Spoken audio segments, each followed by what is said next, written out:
नमस्कार, मैं किरनेश कुमार। बिहार विधानसभा में प्रतिपक्ष के नेता तेजस्वी प्रसाद यादव ने मुख्यमंत्री नीतीश कुमार पर भ्रष्टाचार के मुद्दे को लेकर करारा प्रहार किया है।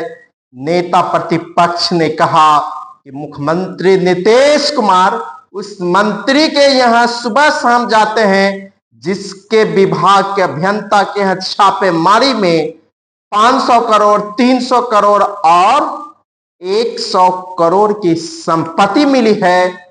नेता प्रतिपक्ष का इशारा ग्रामीण कार्य मंत्री अशोक चौधरी के तरफ था।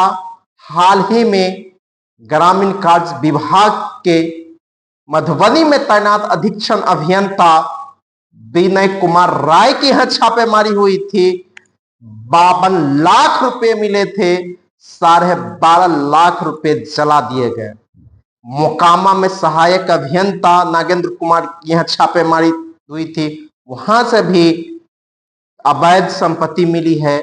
जब यही अशोक चौधरी भवन निर्माण मंत्री थे तो भवन निर्माण विभाग में मुख्य अभियंता तारनी प्रसाद को 2 साल का सेवा विस्तार दिया गया था। उसके यहां भी ईडी की छापेमारी हुई थी, वहां भी सैकड़ों करोड़ के कहा जा रहा है अचल संपत्ति मिली है। इसी को लेकर नेता प्रतिपक्ष तेजस्वी प्रसाद यादव का मुख्यमंत्री नीतीश कुमार पर हमला था। मुख्यमंत्री नीतीश कुमार कहते हैं कि भ्रष्टाचार में जीरो टॉलरेंस है और कफन में जेब नहीं होता है, और भ्रष्टाचार को लेकर यही नीतीश कुमार, यही जेडीयू लालू प्रसाद यादव पर हमला बोलते हैं, राजद पर हमला बोलते हैं। और इसी भ्रष्टाचार के कारण कहा गया था, नीतीश कुमार ने कहा था कि हम सत्ता से महागठबंधन से अलग होकर एनडीए में आ रहे हैं। आज उसी सरकार में लूट खसोट मची हुई है, भ्रष्टाचारी पकड़े जा रहे हैं। जिन अभियंताओं के यहां से करोड़ों मिले हैं, लाखों मिले, उस पर कोई कार्रवाई नहीं की है। तारनी प्रसाद जो भवन निर्माण विभाग के मुख्य अभियंता थे, उसके यहाँ ईडी की छापेमारी हुई, करोड़ों मिले, तो उसका सेवा समाप्त कर दिया गया। हालांकि जब उसका सेवा विस्तार दिया गया था, उस समय कैबिनेट की मंजूरी से पहले ही भवन निर्माण विभाग में उसका सेवा विस्तार दे दिया था, अधिसूचना भी जारी हो गई थी। जब छापेमारी हुई, करोड़ों करोड़ मिले, तो एक सरकार ने उसको बर्खास्त कर दिया। अभी तक मधुबनी के अधीक्षण अभियंता विनय कुमार राय पर कोई कार्रवाई नहीं हुई है, न नागेंद्र कुमार पर कार्रवाई हुई है। तो आप अंदाज लगा सकते हैं कि नीतीश सरकार में भ्रष्टाचार कितने चरम पर है। जब बजट सत्र चल रहा था 2025 में ही बिहार विधानसभा में, उस वक्त भी एक सवाल के जवाब में ग्रामीण विकास मंत्री श्रवण कुमार ने कहा था कि बिहार के 376 बीडीओ पर कार्रवाई की गई है।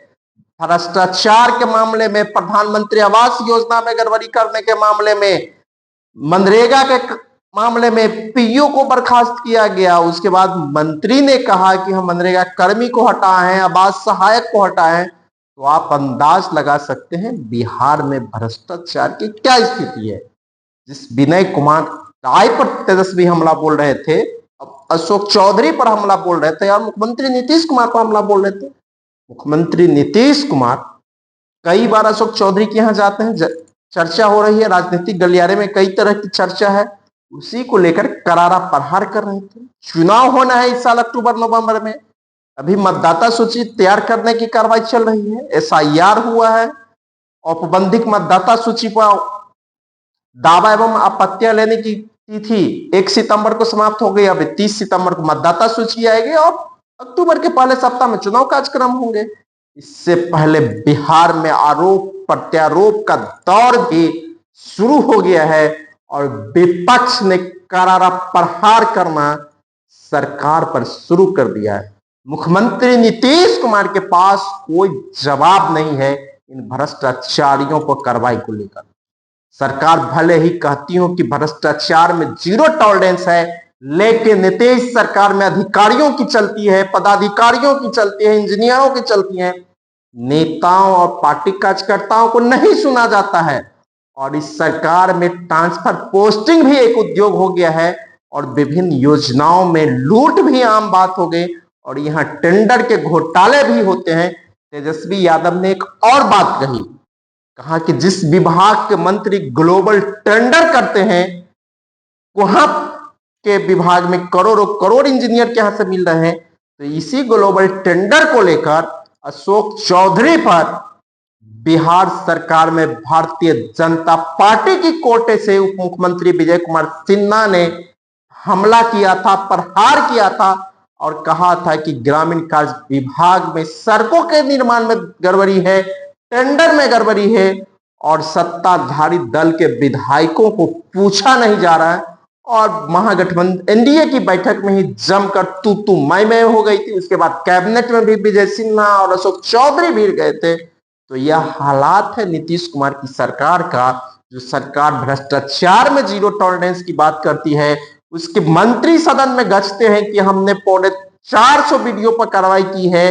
इंजीनियर जिसके यहाँ छापेमारी होती है करोड़ों करोड़ मिल रहे हैं, सैकड़ों करोड़ की संपत्ति मिल रहे हैं। कहा जाता है कि नीतीश कुमार के पिछले 20 साल के कार्यकाल में कमीशन खोरी चरम पर है। बिना रिश्वत के कोई काम नहीं होता है, चाहे दाखिल खारिज का मामला हो, थाने का मामला, जहां तहां। और जिन अधिकारियों पर, जिन थानेदारों को, जिनको पकड़ा भी जा रहा है रिश्वत लेते हुए, कार्रवाई भी हो रही है, इसके बावजूद कमीशन रुक नहीं रहा है। इसी सरकार में पुलिया भी टूट रहा है और एक मंत्री भी कहते हैं जब बांध टूट जाता है तो बांध को चूहा ने काट दिया है। इसी सरकार में बांध को चूहा भी काटता है, शराब भी चूहा पी जाता है और जब इंजीनियर के यहाँ छापेमारी होती है तो करोड़ों करोड़ मिलता है। ट्रांसफर पोस्टिंग भी बिहार में एक बड़ा उद्योग बन गया है और जिस तरह की चर्चाएं और नेता प्रतिपक्ष ने करारा प्रहार किया है, इससे सत्ताधारी दलों में बौखलाहट स्वाभाविक है। हालांकि यही सवाल पहले भी एनडीए की बैठक में विजय कुमार सिन्हा उठाते रहे हैं, तब उनकी बातों को दबाया गया था। लेकिन इस सवाल जब भ्रष्टाचार के मुद्दे तेजस्वी ने उठा दिए हैं तो आप समझ सकते हैं कि किस तरह के प्रहार शुरू हो गया है और आरोप प्रत्यारोप के दौर भी शुरू हो गए। हाल ही में सरकार ने चुनाव से पहले एक फैसला लिया है कि ग्रामीण सड़कों के जीर्णोद्धार का ग्लोबल टेंडर किया गया। कई ठेकेदार है, मधुबनी, दरभंगा सहित कई बड़े ठेकेदार को 1200 करोड़ की ठेका दी गई है, बिना कागजात के दिए गए हैं। जो काली सूची में जो है एजेंसी, उसको भी दिया गया है और सवाल उठने लगे हैं। जो विनय कुमार राय अधीक्षण अभियंता थे, जिनके यहाँ से 52 लाख रुपए मिले हैं, 12.5 लाख रुपए जले वे नोट मिले हैं, वे कहा जाता है मधुबनी से 4 करोड़ रुपया लेकर चले थे। उन्हें सफेद पोशों को देना था और उनसे जब निगरान आर्थिक अपराध इकाई की टीम ने पूछताछ की तो वे बड़े बड़े ठेकेदार सहित आला अधिकारियों के भी नाम लिए और इसके बाद राजनीतिक गलियारे में हड़कंप है।